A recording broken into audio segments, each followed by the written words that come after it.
Hello and welcome. Good evening to you all.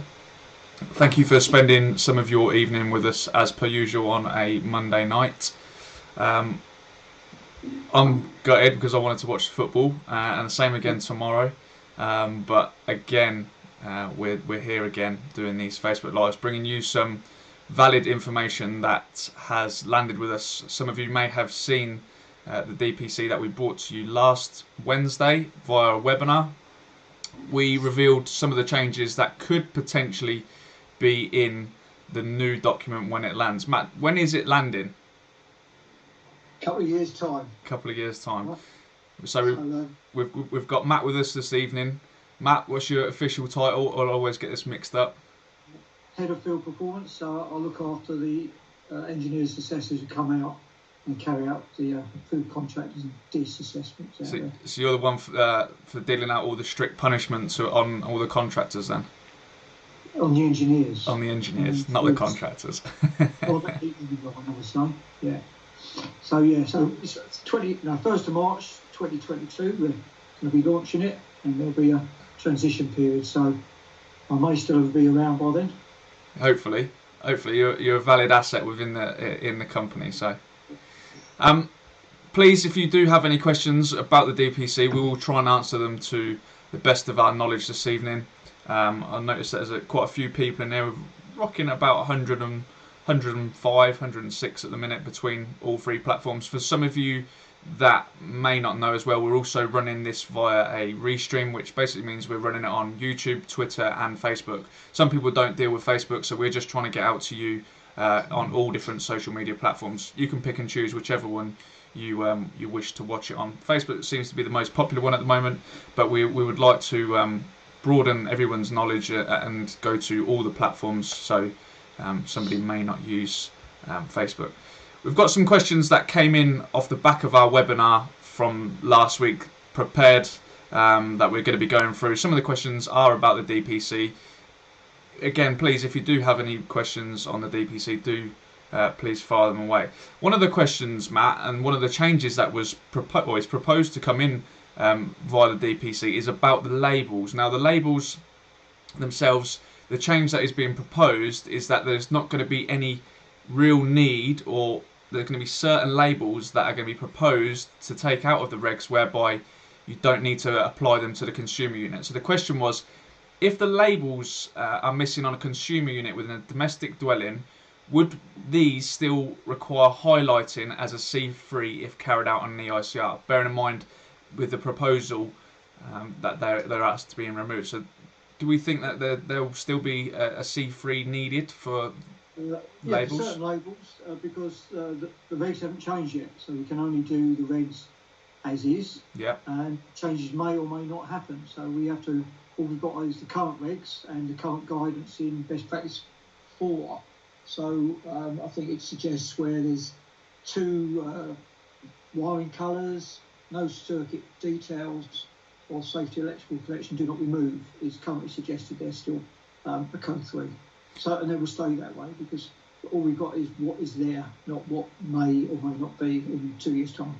But if we was hypothetically speaking though, and we're saying that this change did come in, do you think there would be a need for guidance to be provided for people that may have not had them in the past? So when you are going to do an EICR, you need to provide the client with some information to say these labels aren't here, but I do need to tell you what should be on there. Sort of. Do you understand what I mean? Yeah. Put it down as a code, but it's some things that you don't put down as a code is good information.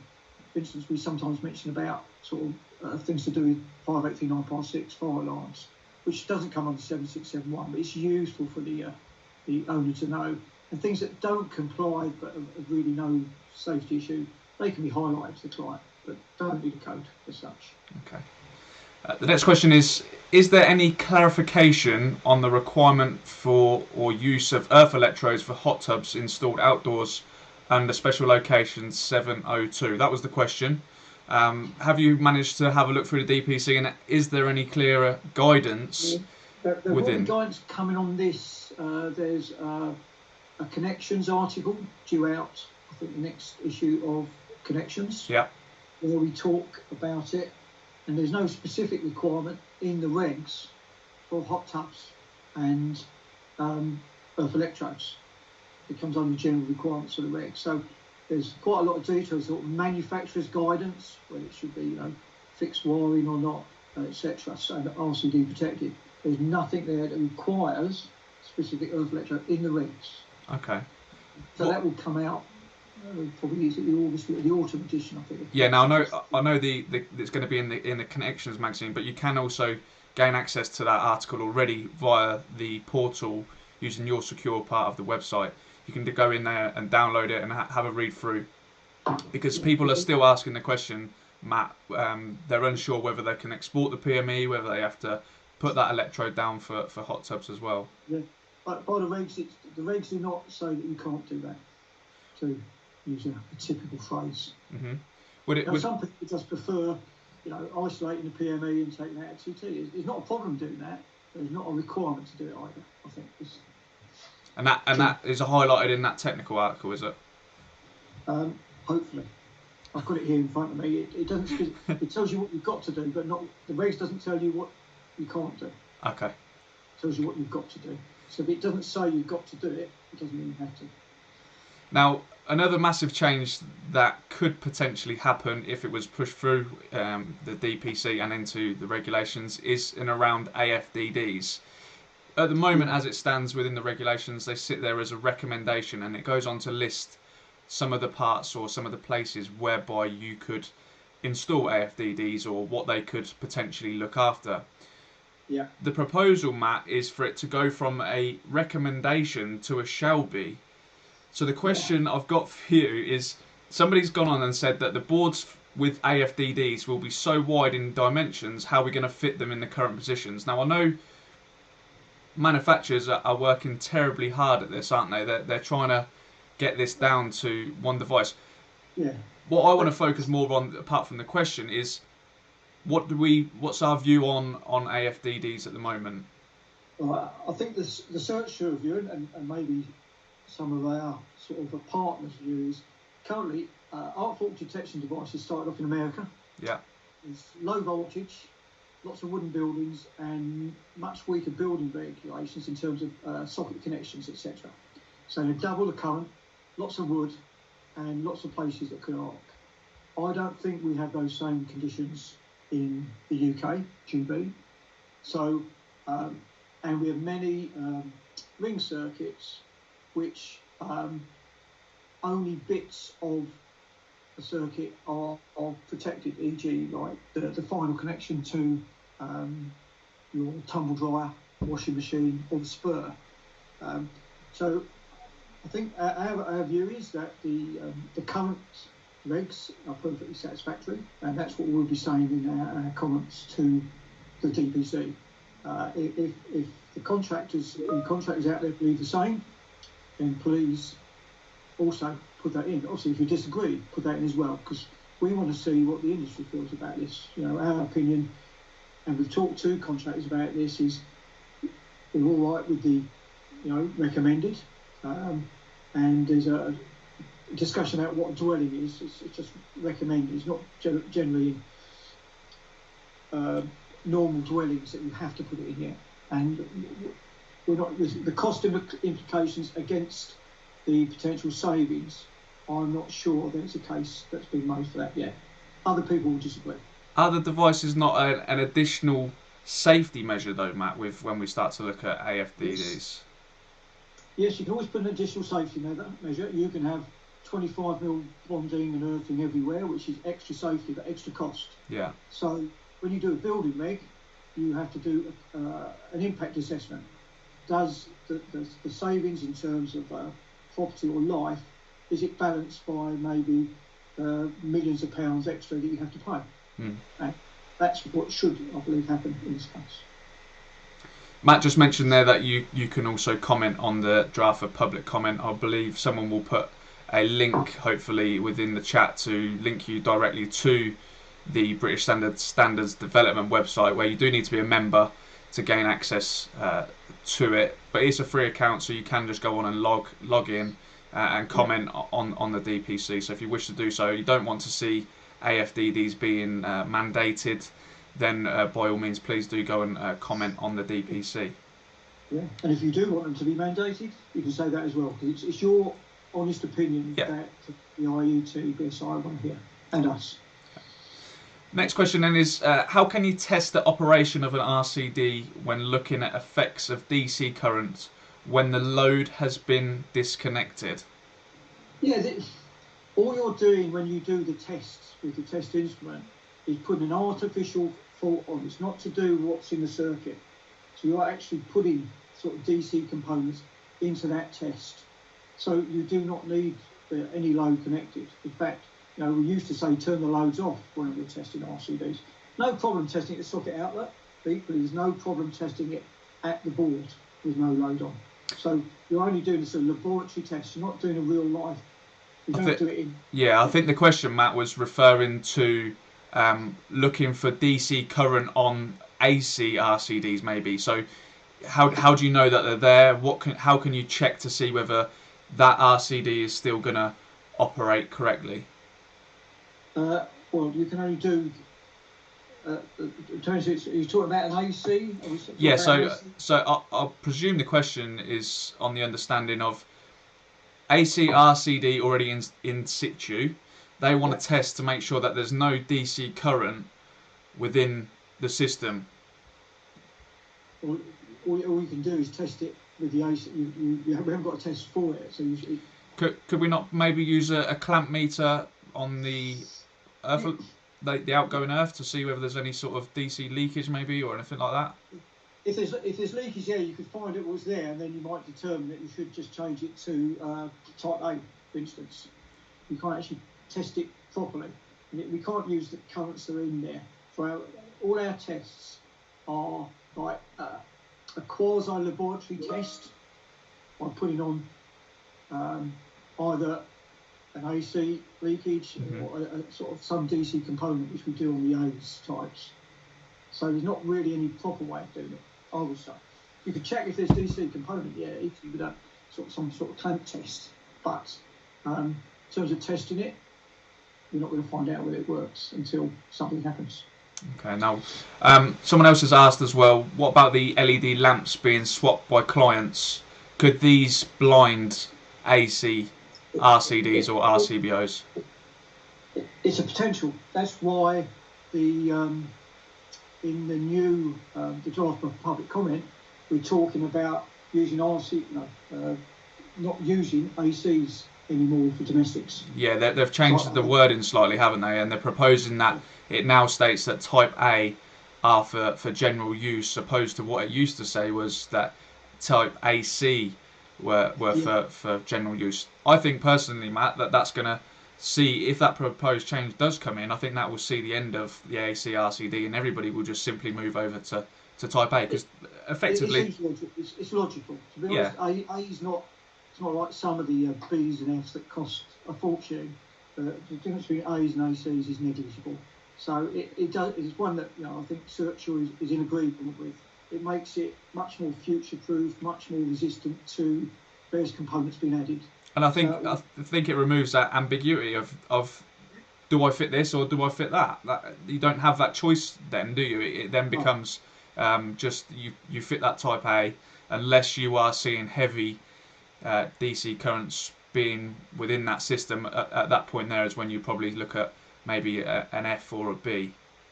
Yeah, so very specific, and you have to know it's there, sort of thing. The design has to make there. So we tend to agree with that. I think the AC is now in many ways not the option you put into a new. I wouldn't put into a new installation. I would use A because it's much more generically okay to deal with things. Somebody in the chat has put perhaps a power analyzer, which is built into some multimeters, now may also see the DC frequency. I certainly haven't heard of that inside multimeters at the moment, but maybe that's the next trend that the manufacturers will be bringing out.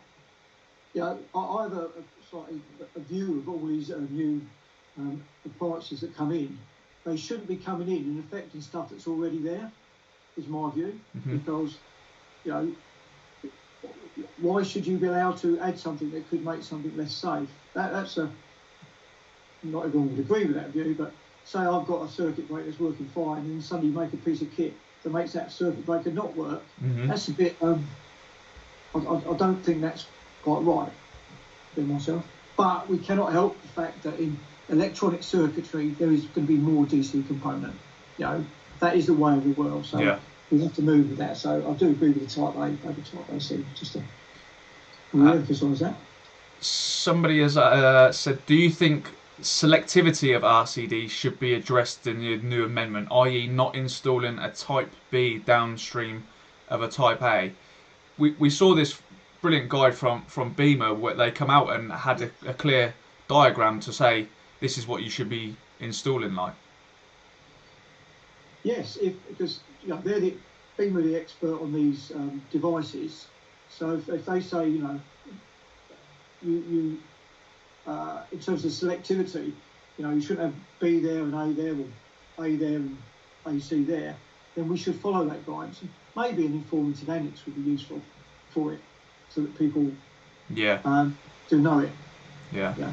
That would be my view on it. So it can't be too much detail of specific devices in the regs, but informative annexes for that sort of thing are useful. Someone else has asked, are we going to be coding AC RCDs with C3, as it would be safer with a Type A, assuming a lot of electronic equipment, I guess, is installed there? Maybe in 2.5 years' time. I would say, a 3 would be a reasonable thing to use for that. Yeah. But it's not going to work properly. I don't want to make it a 2 because it used to be okay, it's now not. But I think a 3 would be, if we give it a 3 for some labels, then a 3 for a device that may not work properly seems, Okay. appropriate to me. Yeah. Someone else has asked, does an aluminium frame greenhouse need an earth rod? Generally, no. Needs windows in it. But in terms of an earth rod, no. It's isolated metal work out there. If you've got a consumer unit in there and all that, then it comes under the general requirements. If it's an extraneous conductive part, then you take the bonding to it, and it may be depending how you've installed it. Yeah.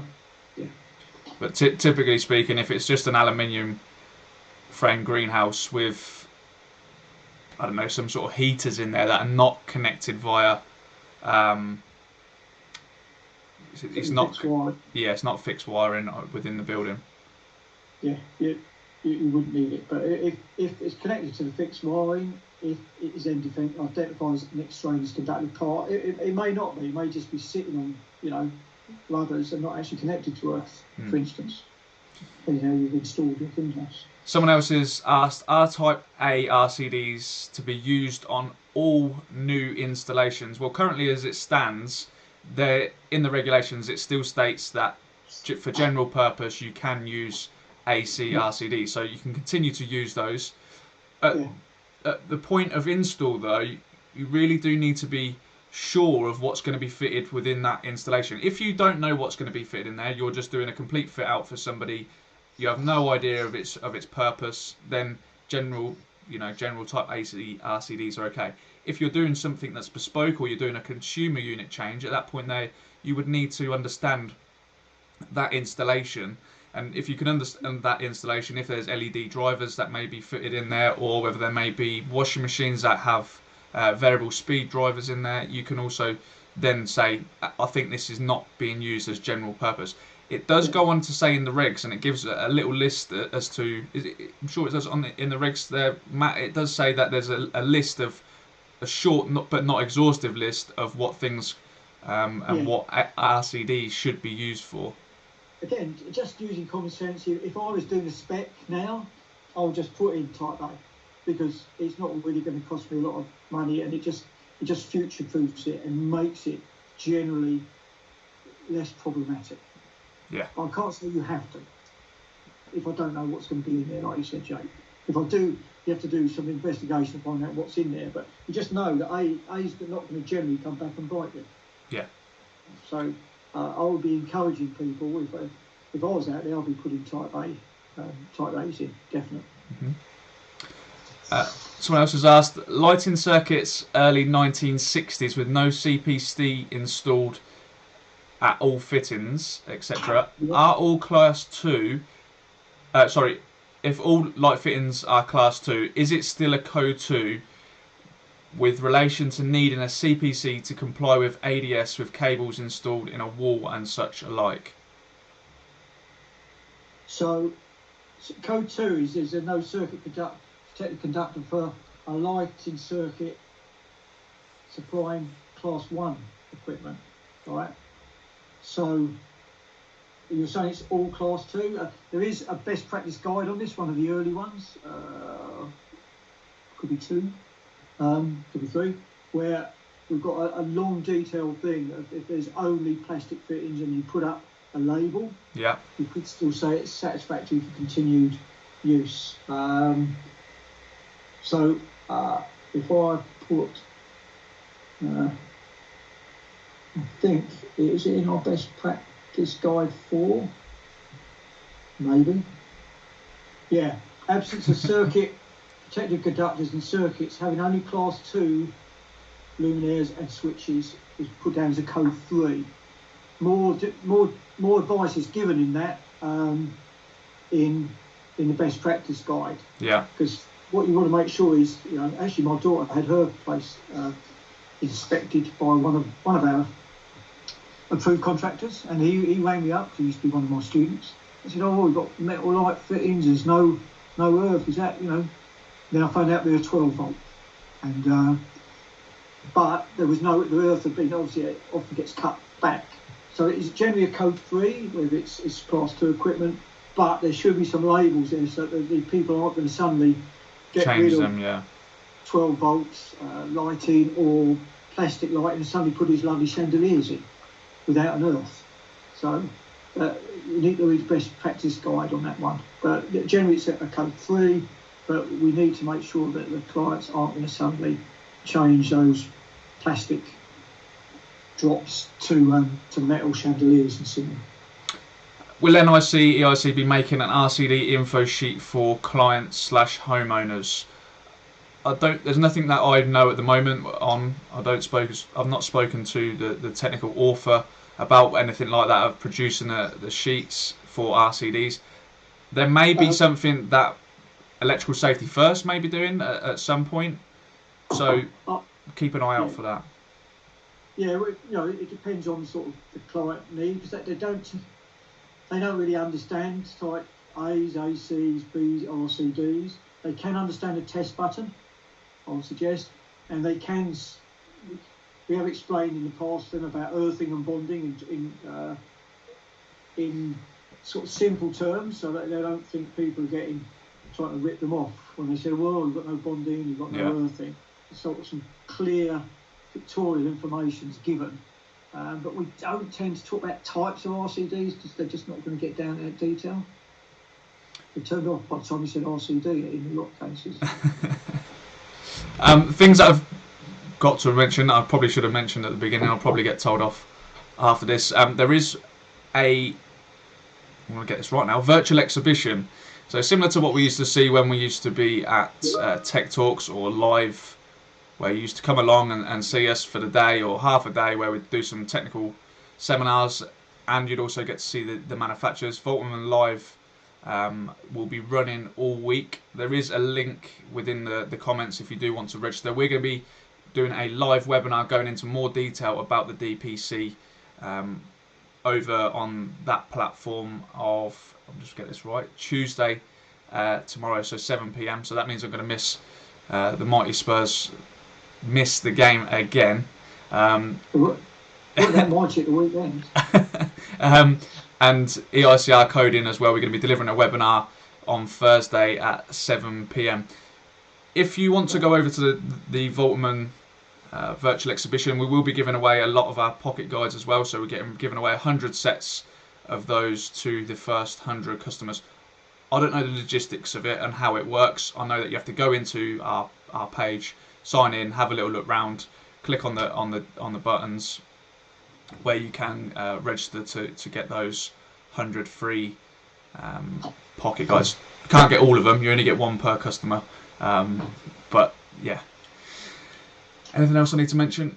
Oh, the other thing as well is for the webinar on Thursday about the EICR coding. I know I keep going on about it, but we really do appreciate you sending in some of your images that you are seeing out on site that you're a little bit confused about on what to code it. If you want to send that into our Facebook events page with a short description of what's actually happening, we would only be too happy to comment and hopefully get a code out of that as well. I think there's one I noticed a question earlier, Jake, about surge protection devices. Yeah. The draft for public comment has made it, and it was our suggestion, which seems to be taken up. Currently, there's it sort of implies that if there's any interruption of commercial industrial activity, any interruption of this, etc., it's been changed now. So we're talking about where the consequence caused by overvoltage could cause significant financial or data loss. Now, I like that wording much more because the old wording suggests that if you lost a penny, you have to do something about it. So this means that people can make their own decisions. What is significant financial? Banks do it anyway. Yeah. But it could be that, if I lost all the pictures on my laptop, I might be a bit upset but not devastated. Where someone's got the only pictures of their mum, they would think they don't want to lose it. So they might want it. So it's up now to people to decide, is it significant enough for me to want it? Which is much more sensible approach. So, yeah. Now, hopefully this will go through. I know I've done a lot of work around that part there, Matt. And it goes on to say that how we have been explaining it to you as the contractor about fitting SPDs in domestic settings. We've brought to you technical articles which hopefully you've read and understood as well, but the proposal is that they're going to clear that up, Matt, at the bottom of that regulation, where they say that you really need to have that conversation with the client to say, if we don't fit these devices, are you going to have some equipment if there was a strike, a lightning strike, that you may lose? And if you do lose it, are you prepared to then rebuy it? Or you can fit this device at this cost, which has the potential to stop that happening. So they've really gone on to actually clear that up for everybody that were fitting SPDs the day the 18th edition come out because they almost felt like they had to. Yeah. The risk assessment, Matt, sorry, Matt, just before you jump in, the risk assessment there is still there. So if you don't meet one of those two indents, as Matt's just mentioned there, the risk assessment is still there, that you can carry it out and you can see if you're in a high risk area. At that point there, you would then either decide, yes, I am in a high risk point, or no, I'm not. And that would give you an answer as to whether you fit SPDs. Yeah, so to me it's like insurance. You could decide if you want to take the insurance out on your washing machine, and some people take the risk and some don't. But it's at least, as long as it's a decision made with the right data, that's fine. And we can note it down on the EIC that it was considered and rejected. Does anyone have an update for me of the score? Recently there was a discussion with Sam on the other Monday night saying that if cables in a caravan didn't have a CPC, would be a code 2 unless the fittings had wires attached from manufacturers called a harness, as cables without CPC wouldn't be able to use ADS as a method of protection. It just differs to what best practice guide mentions. Yeah, I know we had a big thing with a caravan manufacturer and installer that went out on site and someone checked it. So it was deemed to be compliant, but maybe not designed to be compliant, I think, were the words that we used. I think, yeah, quite a difficult one, actually. I'd much prefer to see the CPCs being there. Yeah. I'm honest. But it was that you couldn't really change it. So you couldn't just change over this. The whole bit would have to be changed right from the switch upwards, is the way it was seen as. Someone has asked, I believe this is coming from one of the platforms. Where would you get the figures for the risk assessment, Matt, when we're looking at SPDs? You've got there's various things. It's hard to decide whether there's some advice about urban and rural. So we put them in, and we've got there's some calculated ones that have been done as well that you can have a look at. Mm-hmm. Yeah, which is on in the regs now, I would say. We've also done some worked examples in, I believe, connections. Yep. Yeah, the old connections. We've done at least 2 worked examples. I think it's about 2 connections back. So it's quite hard to find out rural and non-rural stuff as well, I would suggest as well. James has put there as well saying, don't forget, have you got a page number? Sorry, just before I jump onto that, Matt, the regs. There's examples of calculated risk levels on page 105 of the current regs. So 105 of the blue book there, yeah. For the risk assessment figures. To be honest, once you start looking into it and reading onto it, it is very simple to do, and the calculation doesn't actually take any more than 5 minutes. The problem that you've got is to do with the supply lengths. That's where it becomes a little bit sticky, isn't it, Matt? Yeah, and deciding whether something comes, you sort of look at rural and you think, yeah, I can't see anyone around for a long way. That's obviously rural. Urban, like I live on the main road with a train thing behind me in Purley. That's obviously urban, and it's where that halfway house where something urban becomes rural. Well, it's interesting you say that, because I believe actually in the DPC they've made some changes to definitions, and they've actually added those 2 definitions in there for the proposal. Yeah, you virtually need a sat nav, on here, is it urban or rural, when you press it. But yeah, it is quite simple. Well, it doesn't look simple. But if you just put it on an Excel spreadsheet, if you're doing lots of SPD calculations, it's easier to just put it on a spreadsheet and then put a few figures in. Length of run's the hardest bit, obviously. Yeah. If you keep putting the worst case in, you keep having to put SPDs. Yeah. Probably want to just worth a mention as well to another change that is proposed and could potentially have some impact on you, the contractor, is about the risk assessment that's associated with RCDs, Matt. They're on about, in the proposal, removing that risk assessment that you can carry out to omit RCDs. They're saying we did have the label and we had the risk assessment. They removed the label, and now they're on about removing the risk assessment. Yeah, there's quite a lot of kickback on this one from industry, because it does tie people's hands and put RCDs everywhere. And there may be specific, and as long as it's specific, not just says it's got a label on it, but there's a good reason not to have it, and you have got mitigating measures in place. I think the current one is fine. The reason it's changing is because people aren't doing the risk assessments properly. So my answer is we should give people the tools to be able to do risk assessments so that they do meet the requirements, rather than saying, well, we can't do it, so let's get rid of it.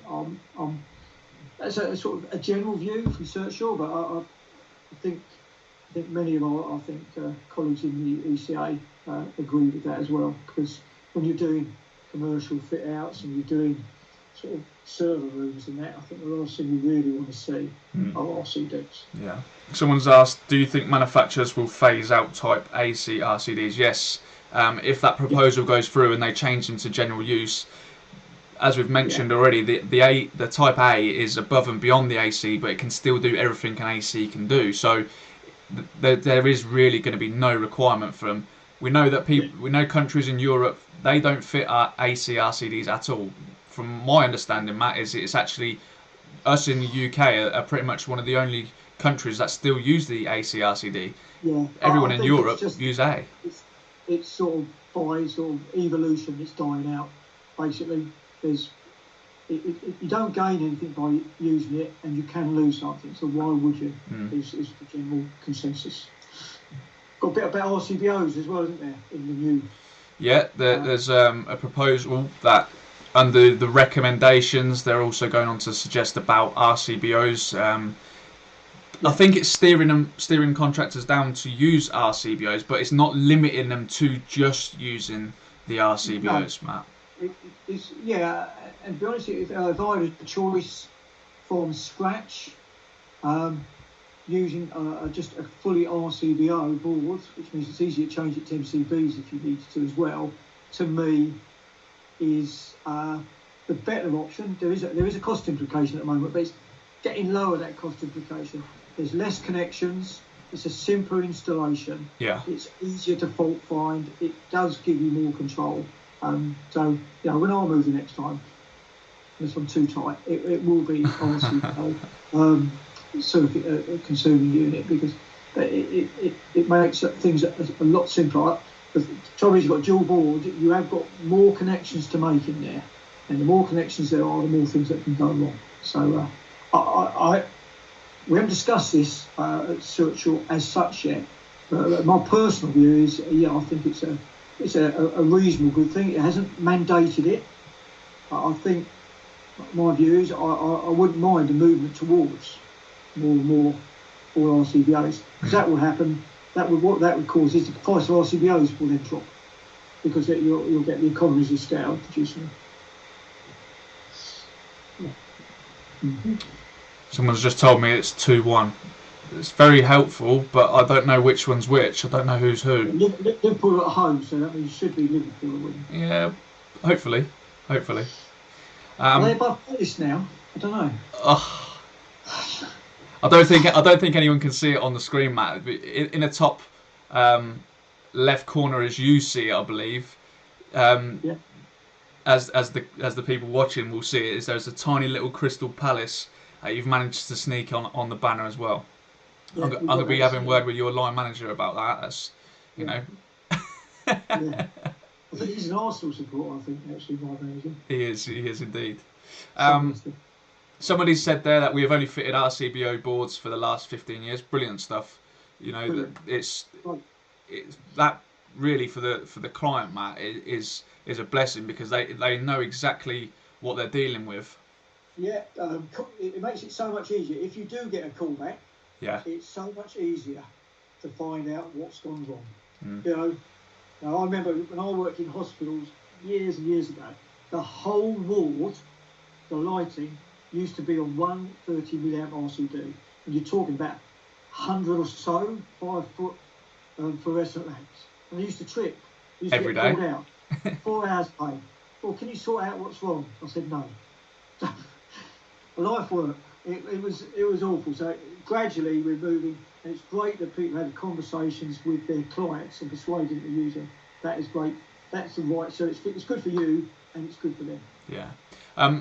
The other one to mention as well is part 8. So it's chapter 82, which seems to be having a big knock-on effect, Matt. That we're going to be, well, again, it's all proposed stuff, but we can see that there's a chapter 82. We're not going to go too much into it now, because we've kind of run over our time, but please do be sure to have a look on the Voltimum website, where you can join myself and John Elliott. We're going to be discussing the DPC in some more detail. This evening was just to go through some of the questions that came in off the back of our webinar, and some of the questions that you had live this evening, so we do appreciate that. Anything else you want to add, Matt? No, it's just the thing is to, it's your industry, it's your regs book. Put your comments in if you feel strongly about something. Talk. Get together. If you've got steering groups, if you want to ask us what we think, we'll tell you. But it's not just what we think. Some things may be DPCs. I like those because it can give me more work. So some people might like arc fault detection devices for that, and that's a valid commercial reason. And if that's what you want to put in. But if you don't vote, you don't really have a chance to moan about it. So get your comments in, is what I can say. That DPC, the draft for public comment, will be closing on the 11th of December. So please do make sure you put some time aside, as Matt's already mentioned there, to really shape your industry. Yeah.